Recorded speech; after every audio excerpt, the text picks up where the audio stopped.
यो सेतो बत्ती चाहिँ देखिने टावर म अस्ट्रेलिया जानु अगाडि यहाँ थिएन। आज फर्केर आउँदा यसले मलाई यही डाँडासम्म तान्यो। नमस्ते साथीहरू, आज म र मेरो साथी प्रमेश निस्केका छौँ कीर्तिपुरको टौद नजिकको व्हाइट हाउस डाँडा, जसलाई बोसन डाँडा पनि भनिन्छ। यो डाँडा जहाँबाट म आफ्नो घरको छतबाट हरेक बेलुका त्यो सेतो स्ट्रक्चर हेर्थेँ र मनमा एउटै प्रश्न घुमिरहन्थ्यो, यो आखिर के हो होला।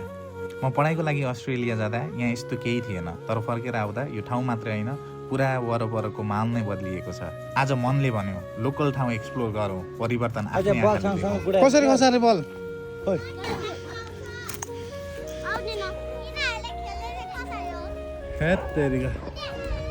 तिमीहरूले खसाल्दा त होइन नि, टौद हो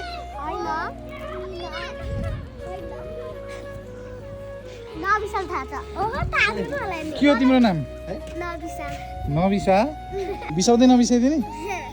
तिम्रो नाम चाहिँ सिरिसा या हेगु हो? फेरि खसाल्यो तिमीहरूले? फेरि खसाल्यो क्या? हाम्रो आजको लक्ष्य साधारण छ, लेमन ग्रास रिसोर्ट पुग्ने र यो जाडो जाडो मौसममा तातो तातो चिया पिउने। हाइकिङ सुरु गऱ्यौँ, करिब 1 घन्टा लाग्यो होला, तर त्यो 1 घन्टा थकान होइन, अनुभवले भरिएको थियो। बाटोमा फोटो खिच्दै, भिडियो बनाउँदै र बालबालिकाहरू खेलिरहेको हेर्दै यही त हो असली यात्रा।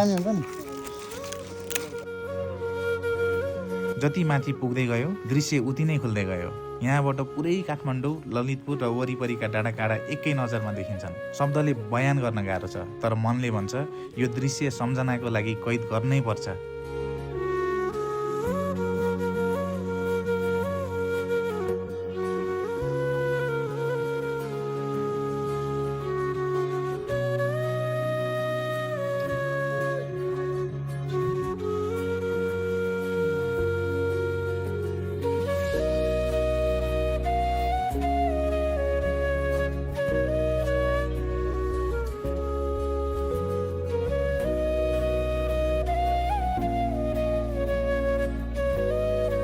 लेमन ग्रासमा आइसकेर हामीले दुधको चिया अर्डर गऱ्यौँ। एक सिप।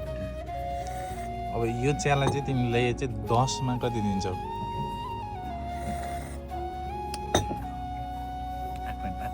8.5 बिना चिनीकै उदाहरणमा चाहिँ 8.5।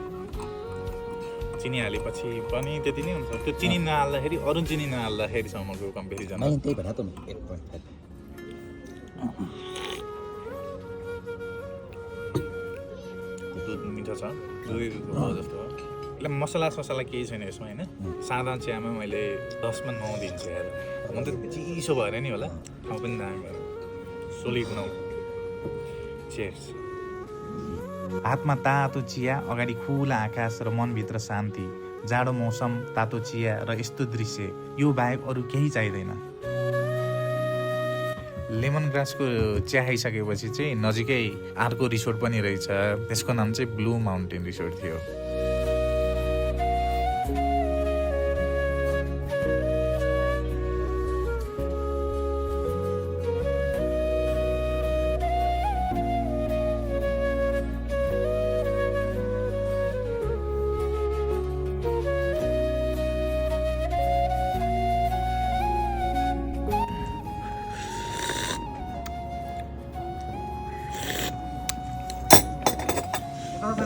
मसालावाला रहेछ यो त। ठिक छ नि यार, यो त चिनी नहालिकन यो त 7.5।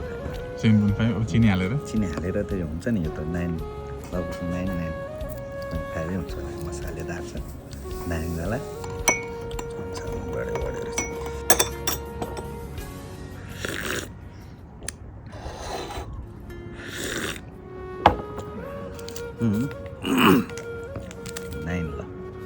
नाइन अभी हालेपछि त 10।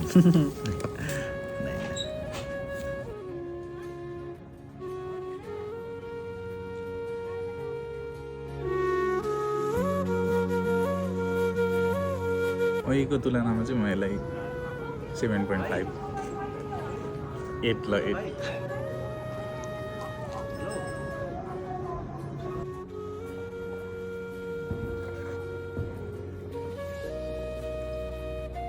यहाँ माथिबाट त धरारा पनि देखिने रहेछ, ललितपुर पनि देखिने रहेछ, काठमाडौँ पनि देखिने रहेछ। मसला टी खाइसकेपछि हामीले चाहिँ यहाँको हर्बल टी पनि ट्राई गर्ने विचार गऱ्यौँ। यहाँको दुध टी भन्दा पनि हर्बल टी चाहिँ झन् दामी लाग्यो। कति दिन्छौ? 8.5 8.5 पक्का हो?